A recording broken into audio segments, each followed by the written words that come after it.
Даңқын қайда төскірлеген 200 мың әскерменен 6 ай бойы кіп-кішкентай отырарды ала алмау, 6 ай бойы отырардың осал тұсын таба алмау.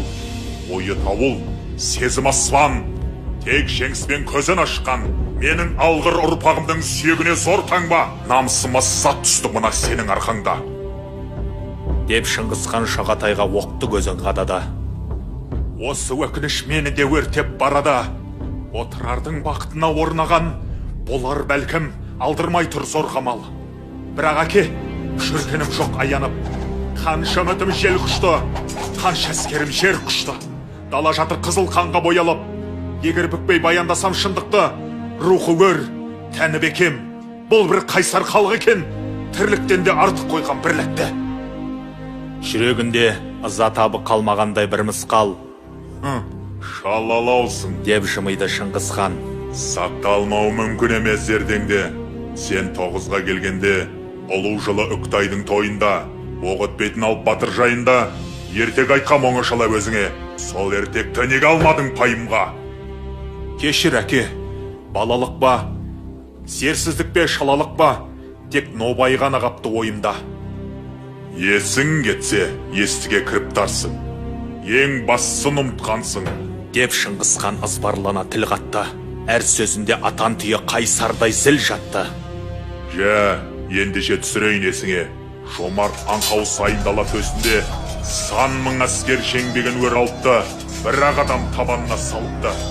Әлгі алыптың кеудесінде бармақтай оқ өтетін осал жері болыпты. Даңқ кімнің күліп тұрса басында, сатқындықта бұғып жүрмек қасында. Айлакержан соны жазбай танытты. Қай кезде де айла кескен нарықты.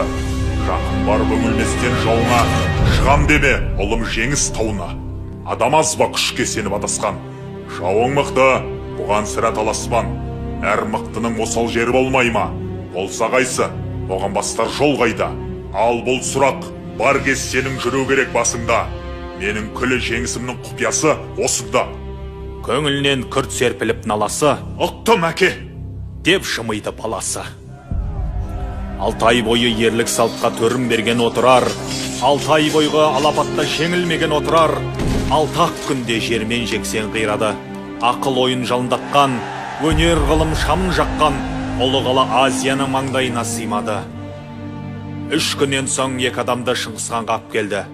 Оның бірі атаңызға айналған 6 ай бойы отырарды апшығам деп арпалысқан қайраннан отырардың қайратты хан еді.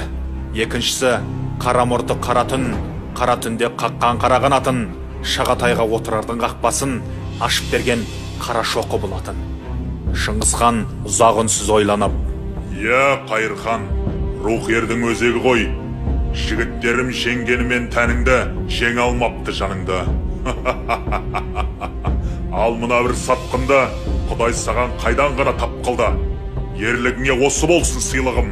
Саған қайдан бұл сатқының билігін. Бұл баланың әкесі бар Нартекті. Адам еді елге сыйлы зиялы. Адам еді адалы ұшқыр қиялы. Әкесі үшін перзентіне сеніп ем. Сатқын болып шықты мына тұяғы. Оны ойласам, от жүрегім қан болар. Сенімме содан түскен таңба бар. Мақыл көрсең, әкесін бұл сатқынның осарыға алдырғаның жөн болар. Келді мәлде жауыннан сыр тартқысы. Шыңғыс басын изеді оған үнсіз. Біраздан соң қаба сақал қартықсы екеуіне қарсы қарап тұрды үнсіз. Қайыр айтты: «Жылан туса жыланнан, құлан туса құланнан таңданатын түкте жоқ, бірақ жылан қалай туды қыраннан?» Қария айтты: «Сыйлы басым қуарды. Жария етіп жалғанымды, менің қыран болғанымды заман бүгін өтірікке шығарды. Әділі сол, көнбе мейлің, көнбейлің. Әр адамы қиындаған, адал өлім бұйырмаған. Менен сорлы жан бар десең сенбеймін. Ең негізгі кінә әрине өзімде. Бұл баланы жаңа туған кезінде перзентіні тұсаған жан мұратын, Афрасияптың ар жағында тұратын нағашысы бауырына басқанды. Қателігім осы арадан басталды. Кіндік кескен өлкесінің сорына, ер жеткен соң қайта келді қолыма. Бөренені жарып шыққан сынадай, бабалардан бізге жеткен, құлақтаны іздеп өткен өсиет бар мынадай. Әр нәресте қашан есі кіргенше, жер қадырын, ел қадырын, ең бастысы тіл қадырын білгенше, алғашқы әнтек қылығына өзі ұялып күлгенше, көтергенше балаң ойдың желкенін, қинаса да қиқар соқпақ қиыс жол, өзі туған қасиетті өлкенің ауасымен демалуға тиісті ол. Мен осынау борышыма әкелік, нем құрайды қарадым да, кінәлі боп аралдында, жібердім зор орын толмас қателік. Міне төрім бірігіп тұр көріме, көрінетін бетім бар ма еліме, мына сатқын перзентіме қосақтап, өлтіруге міндеттісің мені де. Қайыр айтты. Қоштасар келді күн. Азбан шыңғыс ел тарихын қорлады-ау. Ойлап тұрсам енді бәрі арман-ау. Отырардың жан қиярлық ерлігін жыр ететін әттең ақын қалмады. Шыңғыс айтты. Өкінгенмен болмайды, ешкімге де берілмейді бассауға. Берғеттім түгел қырып тастауға, отырарда еркек кіндік қалмайды. Қари айтты. Қателестің, қалады. Шұма бұрын шетке елші қақпадан, жүзін жалын қақтаған, мен құтқарып жібердім бір балана. Бәрекелді, бұл еңбегің жарады. Бірақ одан ұрпақ тарап, одан ақын туғанша, ал ол ақын ата жолын қуғанша, кеудесіне сыйдырғанша даланы, айырғанша ақтан бөліп қараны, талай өзен тасып өтер, бәлкім талай ғасыр өтер. Деп Қайырхан жасқа толып жанары, отырарға қимай ұзақ қарады.